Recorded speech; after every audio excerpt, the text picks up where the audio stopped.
Tu vis toujours dans ce studio, se moqua ma sœur à la fête de retraite de papa. Quelle perdante. Tout le monde hocha la tête. Maman chuchota, nous sommes inquiets pour ton avenir. Je venais de vérifier mon téléphone. Puis le capitaine Williams s'approcha de notre table, Mademoiselle Montgomery, votre Gulfstream est prêt pour le départ vers Dubaï. Le chèque vous attend. Le verre de vin de ma sœur se brisa sur le sol.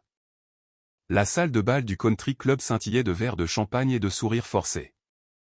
200 personnes s'étaient rassemblées pour célébrer le départ à la retraite de papa de Montgomery & Associates, le cabinet d'avocats qu'il avait bâti sur 40 ans. Des lustres en cristal, des sculptures de glace, un orchestre de 12 musiciens jouant doucement dans un coin. Je me tenais près du fond, regardant ma sœur Jennifer arpenter la salle dans sa robe de créateur, son mari la suivant comme un accessoire coûteux. Émilie. Maman me trouva près de la table des hors-d'œuvre.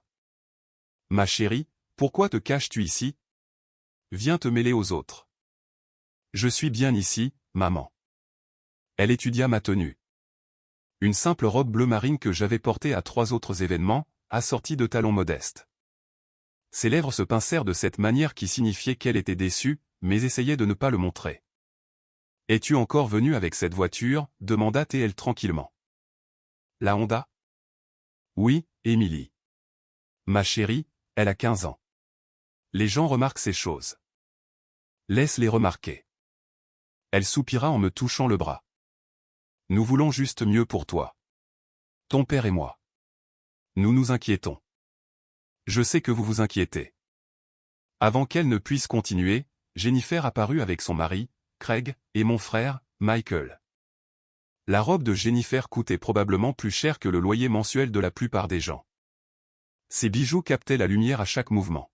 « La voilà, » annonça Jennifer. Notre petite Émilie, se cachant dans les coins comme d'habitude. « Salut, Jen. Tu vis toujours dans ce studio ?» demanda TL, sa voix juste assez forte pour que les invités proches puissent t'entendre. Quelle perdante. Plusieurs personnes se tournèrent pour regarder. Le visage de maman devint rouge. Jennifer, murmura maman. Pas ici. Quoi? Je suis juste inquiète pour ma petite sœur. Jennifer sirota son champagne. 34 ans et vivant comme une étudiante. C'est triste. Michael s'éclaircit la gorge, mal à l'aise. Contrairement à Jennifer, il avait toujours été plus doux avec moi. Émilie va bien. Chacun a son propre chemin. Est-ce que ça va bien? Intervint Craig, enhardi par le scotch dans sa main. Aucune progression de carrière, aucune propriété, conduisant une voiture plus vieille que certains de nos stagiaires. Nous sommes inquiets pour ton avenir, chuchota maman, ses yeux véritablement troublés. Je venais de vérifier mon téléphone. Un message du capitaine Williams. 20 minutes. Toutes les vérifications avant le vol sont terminées. Qu'est-ce qui peut bien être si important sur ton téléphone? Exigea Jennifer. Laisse-moi deviner. Tu regardes des appartements que tu ne peux pas te permettre. Je glissai le téléphone dans mon sac à main. Quelque chose comme ça. C'est exactement ça le problème, continua Jennifer, s'échauffant devant son public. Plusieurs des collègues de papa s'étaient rapprochés, un verre à la main, feignant de ne pas écouter. Aucune ambition, aucune motivation. Tu te souviens quand nous étions enfants, Émilie? Tu étais censée être l'intelligente. Je me souviens. Bourse de Yale. Major de ta promotion. Nous pensions tous que tu dirigerais le monde maintenant. Les choses changent. Elles changent certainement. Elle fit un geste vers la salle de bal. Michael est associé au cabinet. Je me suis marié dans la famille Blackwell. Et toi? Que fais-tu exactement déjà? Du conseil.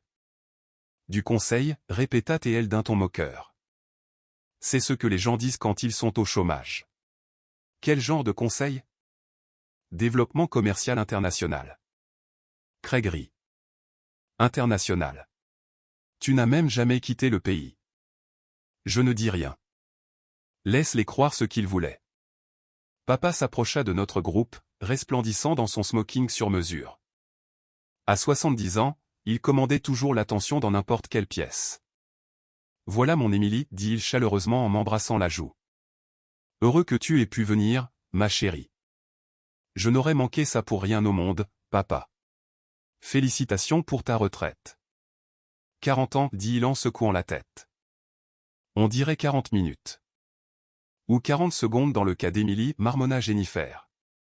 Vu qu'elle n'a rien accompli pendant tout ce temps. Jennifer, dit papa sèchement. Ça suffit. Je dis juste ce que tout le monde pense. Regarde là, papa. Elle a 34 ans et n'a rien à montrer. Elle a un bon cœur, dit papa. Ça compte pour quelque chose. Un bon cœur ne paie pas les factures, dit Craig. Maman me toucha le coude. Emily, ma chérie, ton père et moi avons discuté de quelque chose. Nous aimerions t'aider. Ça y est. Nous sommes prêts à t'offrir un poste au cabinet, dit papa. Niveau d'associé junior. Tu devrais gravir les échelons, bien sûr, mais avec ton diplôme de Yale. C'est très généreux, mais je suis satisfaite de mon travail actuel. Travail actuel, se moqua Jennifer. Tu veux dire ce conseil qui paie si peu que tu peux à peine te payer à manger. Je mange bien. Vraiment? Maman m'a dit que tu avais perdu du poids. Elle s'inquiète que tu ne manges pas correctement. J'ai perdu 8 livres parce que j'ai beaucoup voyagé. La nourriture d'avion n'est pas terrible. Voyager, dit Craig. Dans ton imagination? Michael se sentit mal à l'aise. Les gars, allez. C'est la fête de papa. Ce n'est pas grave, dis-je tranquillement. Laisse-les parler. Tu vois. Jennifer écarta les mains. Elle encaisse sans rien dire. Pas de feu, pas de combat. C'est peut-être pour ça qu'elle a échoué dans tout ce qu'elle a entrepris. Une petite foule s'était définitivement rassemblée maintenant. Les associés de papa, leurs épouses, les amis de la famille, tous regardant mon humiliation avec des degrés variables de pitié et de schadenfreude. Échouer est un mot fort, dit maman faiblement. Vraiment? Elle avait tous les avantages. La meilleure éducation, les relations familiales. Et qu'a-t-elle fait? Elle a tout jeté pour un vague travail de conseil qui la maintient à peine logée. Je suis logé, dis-je. Dans un studio de 400 pieds carrés dans un quartier douteux, répliqua Jennifer. Je l'ai vu quand je suis passé déposer ton cadeau d'anniversaire l'année dernière. L'immeuble n'a même pas de portier. Je n'ai pas besoin d'un portier. Tout le monde a besoin d'un portier. C'est une question de sécurité de base. Craig s'appuya contre le bar. Ce que je ne comprends pas, c'est le manque d'ambition. Tu aurais pu être n'importe quoi, et à la place tu es. Quoi que ce soit. Mon téléphone vibra. Un autre message du capitaine Williams. Entrée dans l'espace aérien. Atterrissage dans 10. Encore avec le téléphone, dit Jennifer. Est-ce que tu écoutes au moins? J'écoute. Vous pensez que je suis un échec. Vous l'avez bien fait comprendre. Nous essayons de t'aider, insista maman. Si seulement tu prenais le poste au cabinet. Je ne veux pas travailler au cabinet. Pourquoi pas, demanda papa, sincèrement perplexe. Parce que j'ai d'autres engagements. Des engagements, répéta Jennifer. Quels engagements pourrais-tu bien avoir? Avant que je ne puisse répondre, mon oncle Robert rejoignit le groupe. Il avait bu trop de champagne, son visage rouge et jovial. De quoi discutons-nous? De l'avenir d'Emily, dit Jennifer. Ou de son absence. Ah, oui, la jeune Emily. Il me tapa sur l'épaule. Toujours en train de chercher ta voix, n'est-ce pas? Quelque chose comme ça. Eh bien, tu es jeune. Tu as tout le temps de mettre de l'ordre dans ta vie. J'ai 34 ans. Exactement. Beaucoup de temps. Il sourit au groupe. Ce n'est pas comme si tu avais gâché tes meilleures années ou quoi que ce soit. Dans le bref silence qui suivit la fin d'une chanson de l'orchestre, la voix de ma tante Patricia traversa la pièce. Quel dommage pour la cadette de Richard. Tant de potentiel, complètement gaspillé. Maman tressaillit. Je fis semblant de ne pas avoir entendu. Le fait est, dit Craig, enhardi par l'alcool et le public, qu'à un moment donné, il faut admettre sa défaite.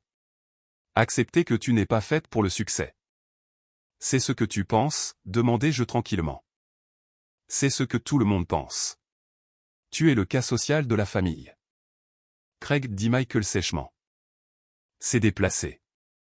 Vraiment? Regarde les faits. Pas de carrière, pas d'argent, pas de perspective. Si elle n'était pas une Montgomery, où serait-elle? Probablement sans abri, ajouta Jennifer. Soyons honnêtes. La mâchoire de papa se serra. Jennifer, c'est ta sœur. C'est pourquoi ça fait mal de l'avoir gâché sa vie. Quelqu'un doit lui dire la vérité. Et quelle est cette vérité? Demandai-je. Elle s'approcha, sa voix baissant à ce qu'elle pensait probablement être un ton compatissant mais qui paraissait condescendant. Que tu es une déception. Que tu as eu toutes les opportunités et que tu les as gâchées. Qu'il est temps d'arrêter de faire semblant et d'accepter la réalité. Quelle réalité? Que tu es un échec de 34 ans vivant dans un studio avec une voiture de 15 ans et sans avenir. Le groupe autour de nous avait grossi pour atteindre au moins 30 personnes. Toute la fête de retraite de papa condensée en ce seul moment d'humiliation publique. Émilie, dit maman, les larmes aux yeux. S'il te plaît, prends juste le poste au cabinet. Laisse-nous t'aider. Nous ne pouvons plus te voir lutter, ajouta papa. Ça tue ta mère. Je regardais mon père, cet homme qui avait bâti un empire grâce à une intelligence impitoyable et une pensée stratégique, et je me demandais comment il pouvait être si aveugle à propos de sa propre fille. J'apprécie l'offre, dis-je. Mais je ne suis pas en difficulté. Tu as demandé à emprunter de l'argent le mois dernier, souligna Jennifer triomphalement. Tu as appelé maman en la suppliant pour $300. J'ai demandé si je pouvais emprunter $300. Il y a une différence. Pourquoi aurais-tu besoin d'emprunter de l'argent si tu n'étais pas désespéré? Je testais quelque chose. Tester quoi? Si vous m'aideriez si j'en avais besoin. Vous l'avez fait. J'ai apprécié cela. J'ai donné l'argent à un hôpital pour enfants le même jour. Les yeux de Jennifer se plissèrent. C'est un mensonge. Vraiment? Tu n'es pas charitable. Tu peux à peine prendre soin de toi. Mon téléphone vibra de nouveau. Capitaine Williams. Atterri. Roulage vers le terminal privé maintenant. Excusez-moi, dis-je en vérifiant le message. Tu vois. Craig me montra du doigt avec son verre. Elle ne peut même pas se concentrer sur une conversation. Probablement en train de texter à propos d'un entretien d'embauche imaginaire. Émilie, dit papa fermement. Range ce téléphone. C'est important. Qu'est-ce qui est important? Ton avenir. Ta famille essaie de t'aider. En me traitant d'échec, de déception, de cas social? En t'offrant une réelle opportunité, insista Jennifer. Une chance de sauver quelque chose de l'épave de ta vie. L'épave, répétai-je doucement. Oui. Regarde-toi, Émilie. Vraiment, regarde. Tu portes une robe que tu as achetée il y a 3 ans. Ton sac à main vient de Target. Tes chaussures sont éraflées. On dirait que tu tiens à peine le coup. Maman sanglota doucement. Papa mit son bras autour d'elle. Nous t'aimons, dit-il. Mais Jennifer a raison. Tu dois affronter les faits. Quels faits spécifiquement? Que tu as échoué, dit Jennifer sans détour. Que quoi que tu pensais faire avec ce fantasme de conseil, ça n'a pas marché. Qu'il est temps d'arrêter de faire semblant et d'accepter de l'aide. De l'aide, dis-je. De la part de gens qui ont passé les 20 dernières minutes à me traiter de perdante, d'échec et de quasi sans-abri. Nous sommes cruels pour être gentils, dit Craig. Vraiment? Ou êtes-vous cruel parce que cela vous fait vous sentir supérieur? Le visage de Jennifer devint rouge. Comment oses-tu? Mademoiselle Montgomery? Tout le monde se retourna. Le capitaine James Williams se tenait au bord de notre groupe, impeccable dans son uniforme de pilote, grand, distingué, avec des cheveux argentés, et l'allure de quelqu'un qui avait piloté pour des présidents et des rois. Le silence se fit dans la pièce. Capitaine Williams, dis-je chaleureusement. Timing parfait.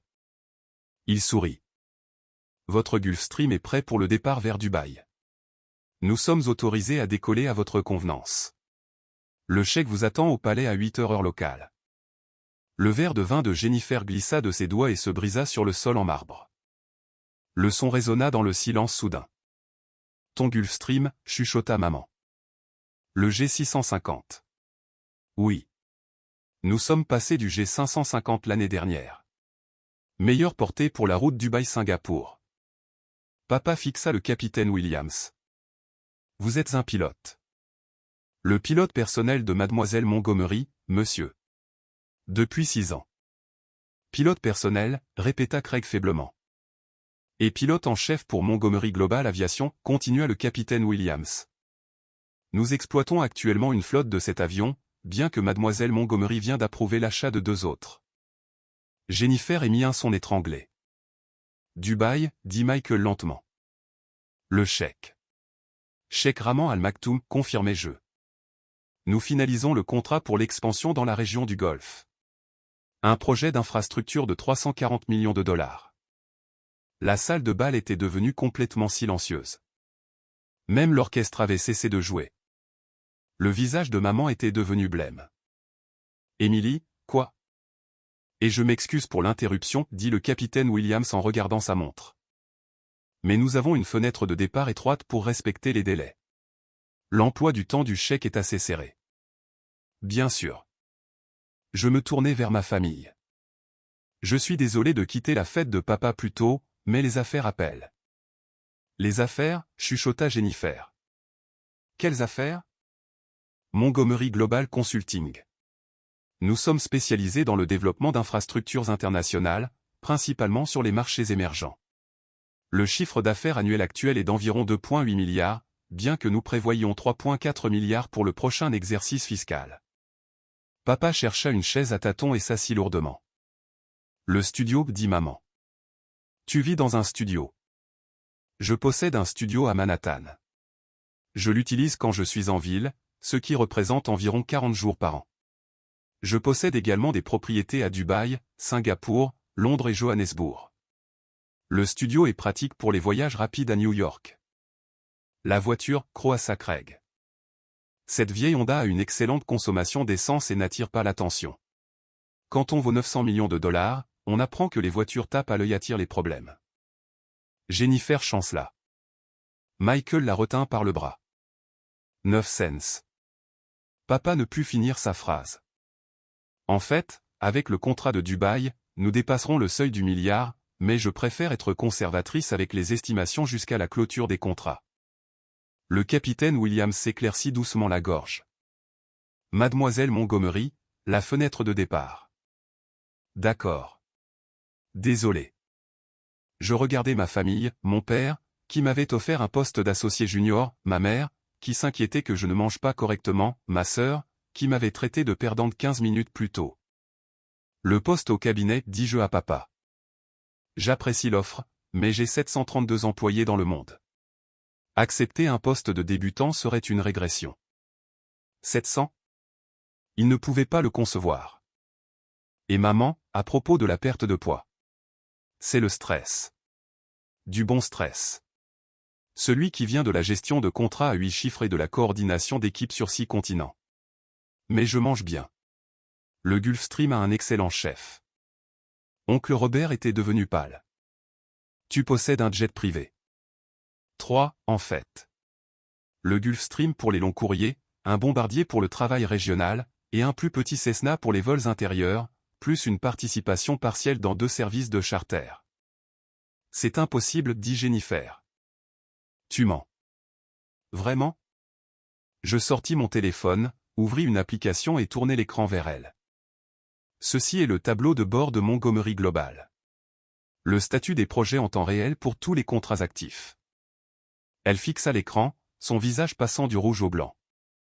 Et ceci, je balayai vers un autre écran, et l'aperçu de mon portefeuille personnel.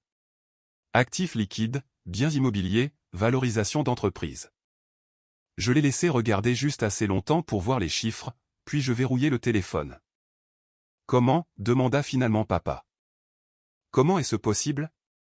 Vous souvenez-vous il y a 12 ans quand j'ai été diplômé de Yale? J'avais 3 offres d'emploi, Goldman Sachs, McKinsey, et votre cabinet. Tu as choisi de voyager et de te trouver, dit maman. Nous étions si déçus. J'ai choisi de voyager à Dubaï. J'avais rencontré le fils du cheikh Rahman à Yale. Il m'a présenté à son père, qui cherchait des consultants américains pour aider à moderniser leurs infrastructures. J'ai passé 6 mois à Dubaï, vivant dans un appartement en colocation, apprenant tout ce que je pouvais. Nous pensions que tu faisais du backpacking, chuchota Jennifer. Vous avez supposé que je faisais du backpacking. Je construisais des relations. Le cheikh m'a donné mon premier contrat. Un petit projet de transport, 12 millions de dollars. Je l'ai livré en dessous du budget et en avance sur le calendrier. 12 millions, répéta Michael. Cela a mené à un autre projet, puis un autre. En 3 ans, j'avais établi Montgomery Global comme la première société de conseil occidentale pour le développement de la région du Golfe. Craig s'était assis, le visage flasque. Le studio, continuait je l'ai acheté il y a 8 ans pour 400 000 dollars. Il vaut maintenant 1,2 million, mais ce n'est pas pertinent. C'est un espace fonctionnel pour les visites à New York. Tu as vécu comme une pauvresse, dit maman, des larmes coulant sur son visage. J'ai vécu de manière stratégique. Quand on travaille dans le commerce international, en particulier sur des marchés conservateurs, afficher sa richesse est contre-productif. Mes clients respectent la discrétion. La vieille Honda, les vêtements modestes, ils signalent que je suis sérieuse au sujet du travail, pas du statut. Mais ta famille, dit papa d'une voix rauque. Vous avez pensé ce que vous vouliez penser. Ce qui avait du sens pour vous. La fille qui a rejeté votre voie traditionnelle devait être en train d'échouer. Nous avons essayé d'aider, sanglota maman. Vraiment? Ou avez-vous essayé de me forcer à revenir à la vie que vous vouliez pour moi? Jennifer retrouva sa voix. Tu nous as laissé t'humilier pendant des années. Pourquoi? Est-ce que je vous ai laissé faire? Ou avez-vous choisi d'humilier quelqu'un que vous aviez décidé être inférieur à vous? Mais nous sommes ta famille. Oui, vous l'êtes. Et la famille ne devrait pas avoir besoin de preuves de succès pour offrir le respect. Le capitaine Williams regarda de nouveau sa montre. Mademoiselle Montgomery, je déteste insister, mais la fenêtre météo se referme. Bien sûr, j'arrive. Je regardais papa. Félicitations encore pour ta retraite. 40 ans est une réussite incroyable. Émilie, attends. J'ai un chèque qui m'attend. Nous parlerons plus tard. Quand? Demanda maman désespérément. Quand seras-tu de retour? Je suis à Dubaï pour 3 jours, puis à Singapour pour 2, à Londres pour des réunions vendredi, et de retour à New York mardi prochain. Je serai en ville pour 6 heures avant de partir pour Johannesburg. 6 heures, chuchota TL. Mais je prendrai le temps pour un café si vous voulez. Disons, mercredi? Je devrais être de retour d'ici là. Mercredi. C'est dans 10 jours. Vraiment? Je perds la notion du temps avec les fuseaux horaires.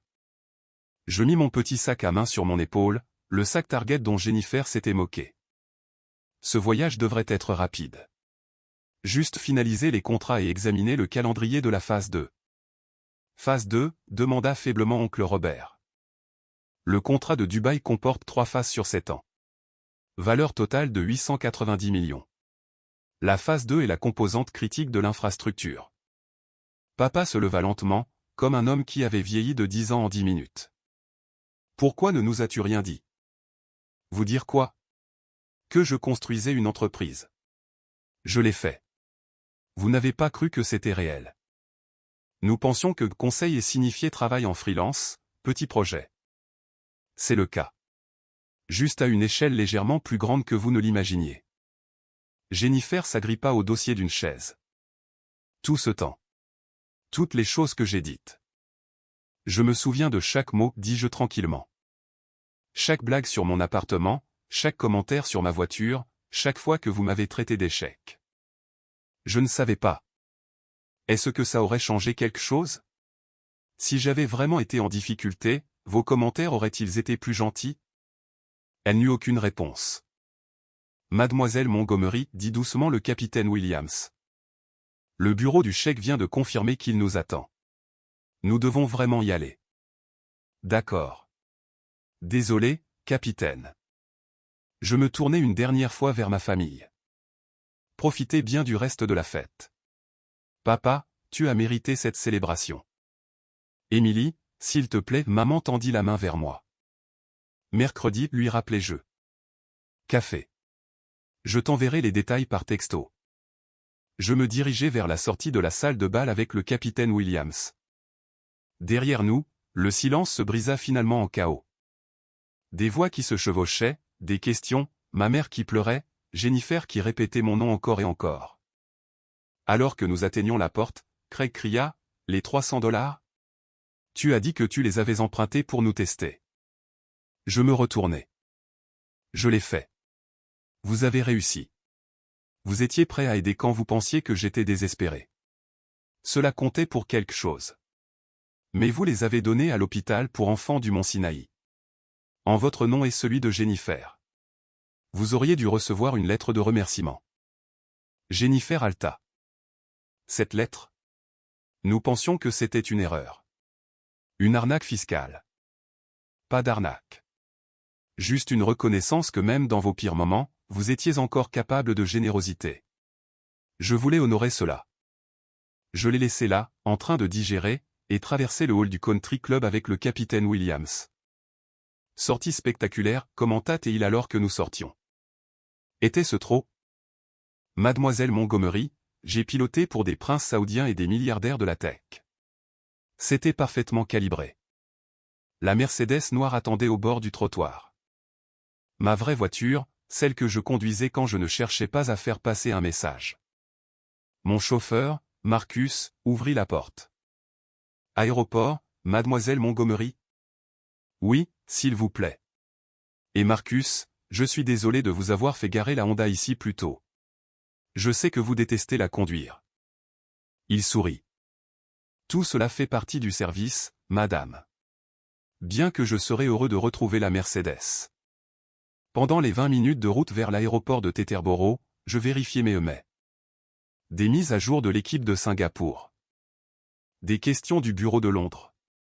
Une révision de contrat de Dubaï qui nécessitait mon approbation. Nuit chargée en perspective, demanda le capitaine Williams depuis le siège avant. Toujours. Mais le vol me donnera 8 heures pour travailler, et l'installation de bureaux du Gulfstream est meilleure que la plupart des bureaux au sol. Votre père avait l'air choqué. Il l'était. Ils l'étaient tous. Comment vous sentez-vous? Je réfléchis à la question. Fatigué. Vengé. Tout ça à la fois. Changeront-ils? Je ne sais pas. Est-ce que ça a de l'importance? N'est-ce pas le cas? Je regardais par la fenêtre les lumières du New Jersey qui défilaient. Il y a 6 ans, quand je vous ai engagé pour la première fois, j'étais si en colère contre eux. Je voulais leur prouver qu'ils avaient tort. Leur montrer que je n'étais pas l'échec qu'ils pensaient. Et maintenant? Maintenant, j'ai construit quelque chose d'extraordinaire. Qu'ils le reconnaissent ou non ne change pas ce que c'est. Nous arrivâmes au terminal privé de Teterboro. Le Gulfstream brillait sur le tarmac, l'escalier déployé, les lumières intérieures chaudes et accueillantes. Mon téléphone vibra. Un texto de Michael. M, je suis tellement désolé. J'aurais dû te défendre. J'aurais dû voir. Puis papa. Nous devons parler. Vraiment parler. J'ai été aveugle. Puis, étonnamment, Jennifer.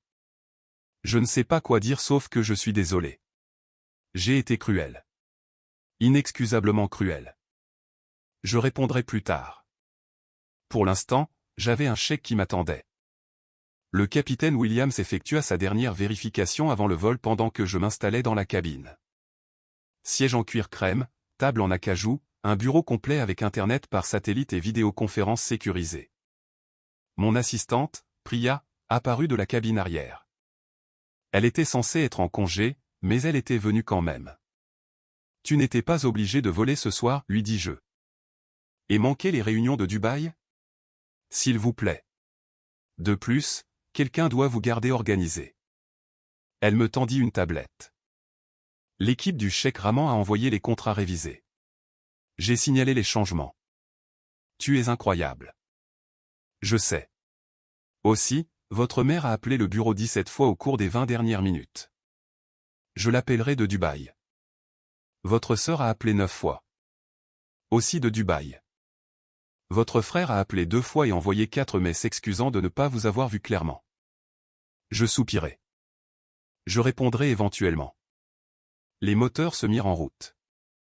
La voix du capitaine Williams parvint par l'interphone. Mademoiselle Montgomery, nous sommes autorisés à décoller. Le temps de vol pour Dubaï est de 13h20. Le palais du cheikh a confirmé notre créneau d'atterrissage. Merci, capitaine. Alors que nous roulions vers la piste, je regardais par la fenêtre les lumières de New York. Quelque part là-bas, ma famille était toujours à ce country club, en train de digérer la révélation que leur fille ratée était en fait une quasi-milliardaire dirigeant un empire mondial. Une partie de moi se sentait vengée. Une partie de moi se sentait triste. Une partie de moi se demandait si les choses pourraient un jour être véritablement réparées entre nous. Mais surtout, je me sentais concentré. Parce que dans 13 heures, j'atterrirais à Dubaï. Le cheikh m'attendrait. Nous avions un contrat de 340 millions de dollars à finaliser et un projet d'infrastructure qui transformerait la région du Golfe.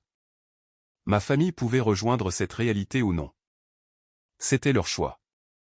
J'avais cessé d'attendre leur approbation il y a des années.